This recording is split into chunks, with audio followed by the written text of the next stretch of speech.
Hello, welcome back to a very interesting idea here in A Course in Miracles. We're going through the workbook for students.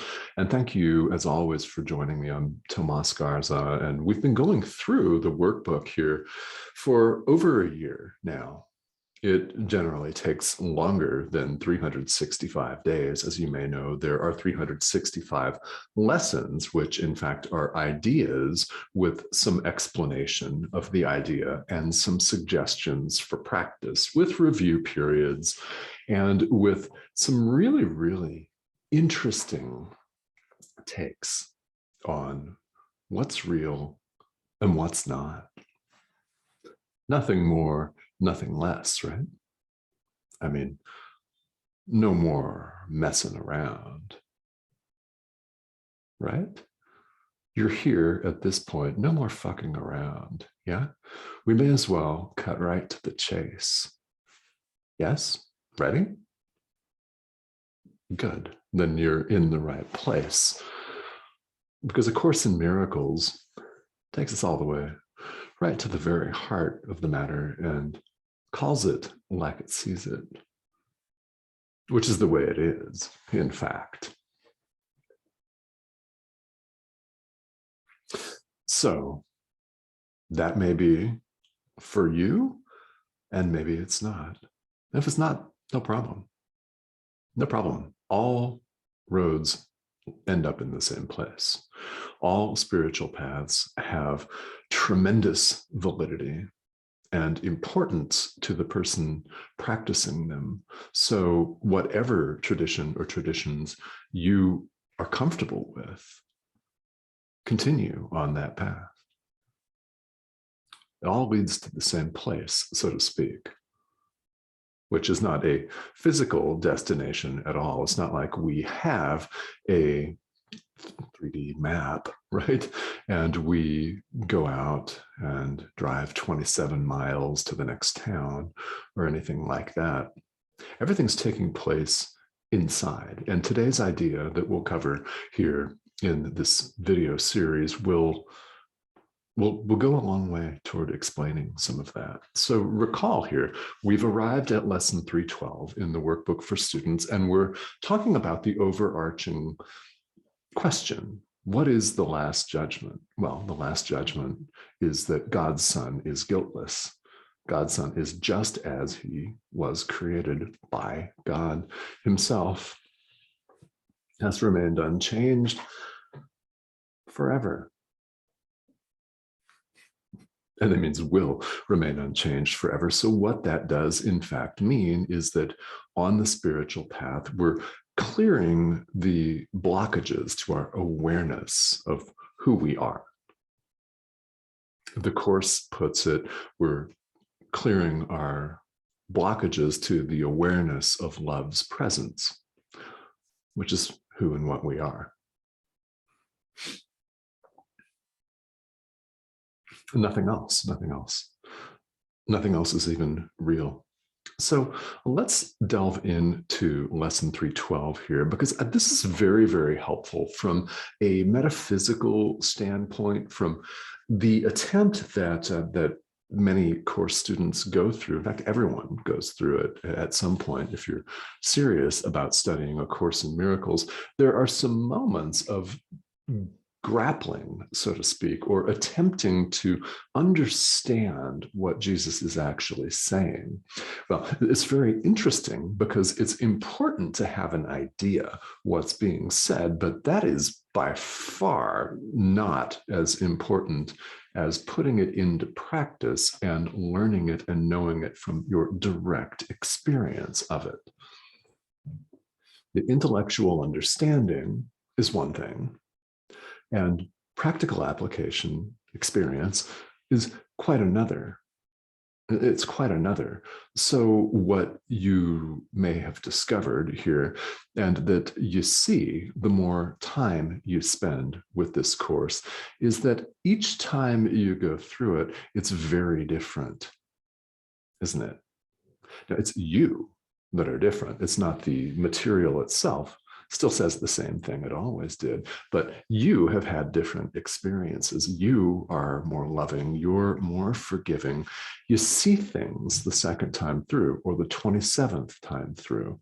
It's like watching a movie over and over. It's like reading your favorite novel over and over. You pick up different things. And it's very common to have the experience of saying, oh, I don't remember ever saying this, because you're noticing it with new eyes, so to speak. And we'll talk about perception here in just a moment. Lesson 312 in the workbook is, I see all things as I would have them be. I see all things as I would have them be. And we're talking about perception here, which follows judgment. In fact, that's sentence number 1 in the quick description of this idea: perception follows judgment. So we judge things, and then the body's eyes report back to us, right? The body's eyes report back an image. I mean, it really actually is a reflection. Think back to your biology class, and it is like a mirror. It reports to the mind. It's the mind that makes the judgment. It's the mind that decides what it wants and then sees what it wants to see. Let's repeat that. It's really important, isn't it? Right? This is how it all works. Yeah. It's the mind that decides what it wants and then sees what it wants to see. What's first? The decision on what you want, the choice. That's first the body's eyes, and therefore your experience here in the world then shows you that choice.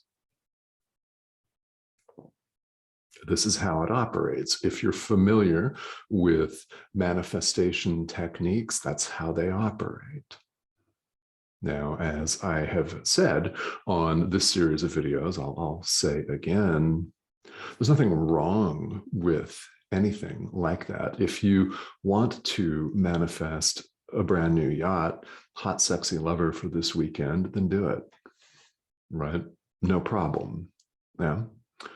But many people stop short of that. The purpose of understanding and putting this power of your own mind into play is ultimately not to have hot sex this weekend, as fun as that may be, right? And if you're into that, may you have it all weekend long. I mean, really do it, right? That's not the purpose. The purpose of understanding and using this is to choose love. It's to go beyond the gratification of physical desires. Yes, money is important. We need it in the world. Nobody's saying don't have it. You don't have to be poor. You don't have to walk or take an Uber or a Lyft because you don't have a car. Now, spirituality is working on the mind. You can have as many material objects as you want to have, but understand that they're not the ultimate goal. Why? They're not even real.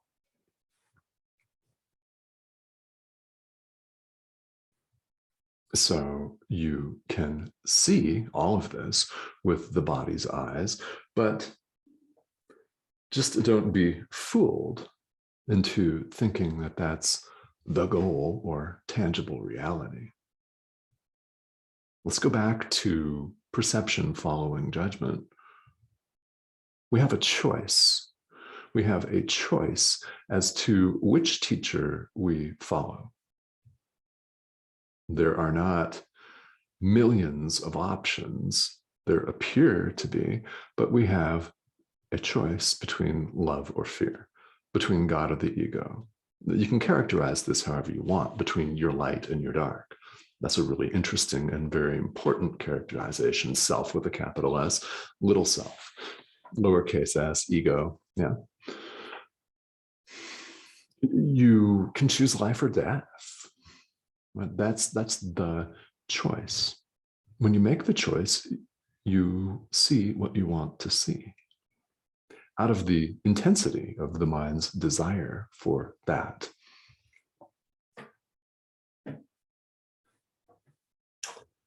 So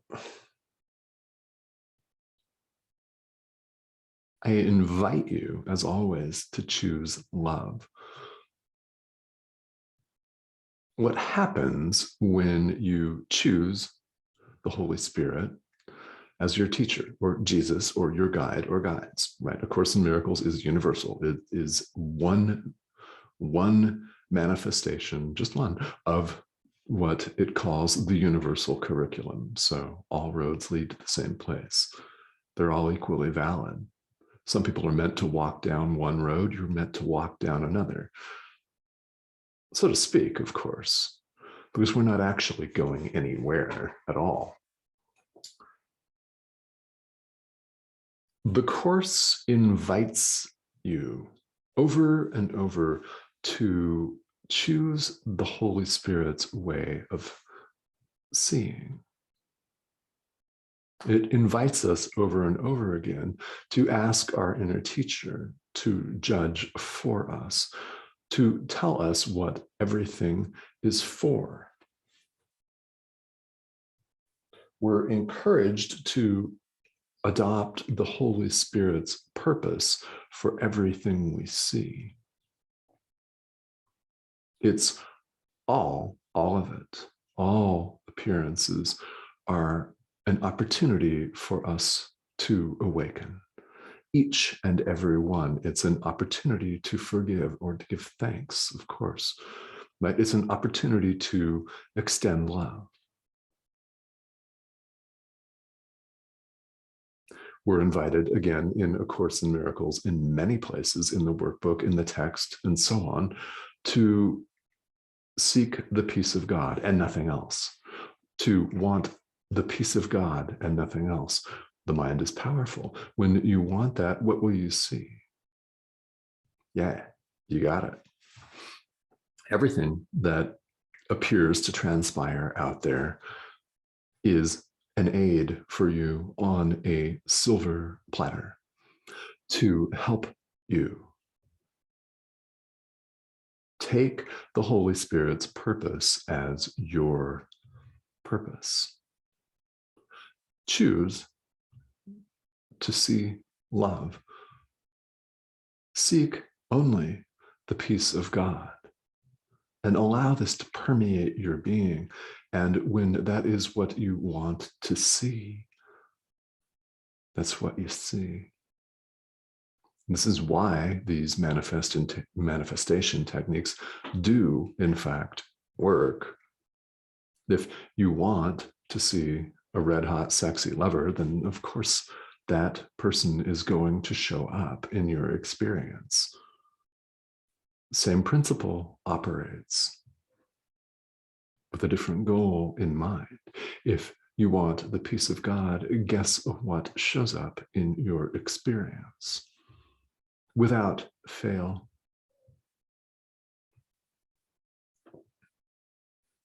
Now, you may be thinking, okay, well, this really hasn't shown up in my experience yet.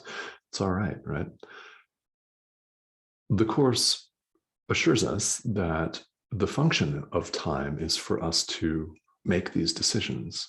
It's really one decision, but to make it again and again, as many times as we can and must, until we wake up. When will that be? I don't know. I don't know. It's not for us to really grasp that or even attempt to grasp that with the rational thinking mind, which thinks in terms of duality, time and space, me, you, us, them, body, other body, inside, outside. Any kind of differentiation like that is of the ego, and we're setting it aside in spiritual practice. You'll recall that in the last couple of videos, we've talked quite a bit about asking your inner teacher to help you set your judgments aside and allow the vision of Christ to be what you see.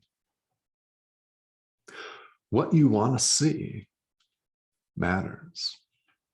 So I invite you again to delve into your spiritual practice. If that is predominantly A Course in Miracles, so be it.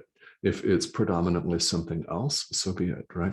Delve into your spiritual practice. Because when you take the goal of the peace of God, and only that, that is what you will see.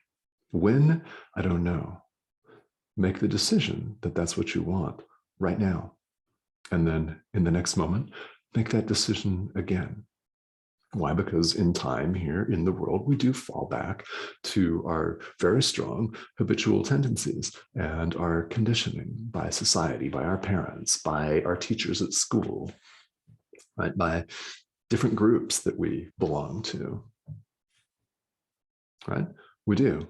And present moment awareness matters in spirituality. It's why it's cultivated in many spiritual traditions throughout the world, because you can't make any shifts or changes if you're not aware of what's going on, right? So when you notice yourself carried away, just bring yourself back to the present moment, like in a meditation. It's exactly the same principle. When you are focusing, say, on the breath in a meditation, when you notice your mind carried away with thoughts of next Tuesday afternoon, with what you're going to make for dinner tonight, and going over in your mind what you may have in the freezer that you want to thaw out, and then you realize, oh yeah, I'm meditating. Happens all the time, right? It's bringing your awareness back to the present moment, which is the only time that there is. That's when we make the decision for God or for the ego, the only decision that we have to make. Which we choose determines what we see. Which we choose determines what we see. So be determined above all else to see. Please. And thank you. We'll see you on the next video.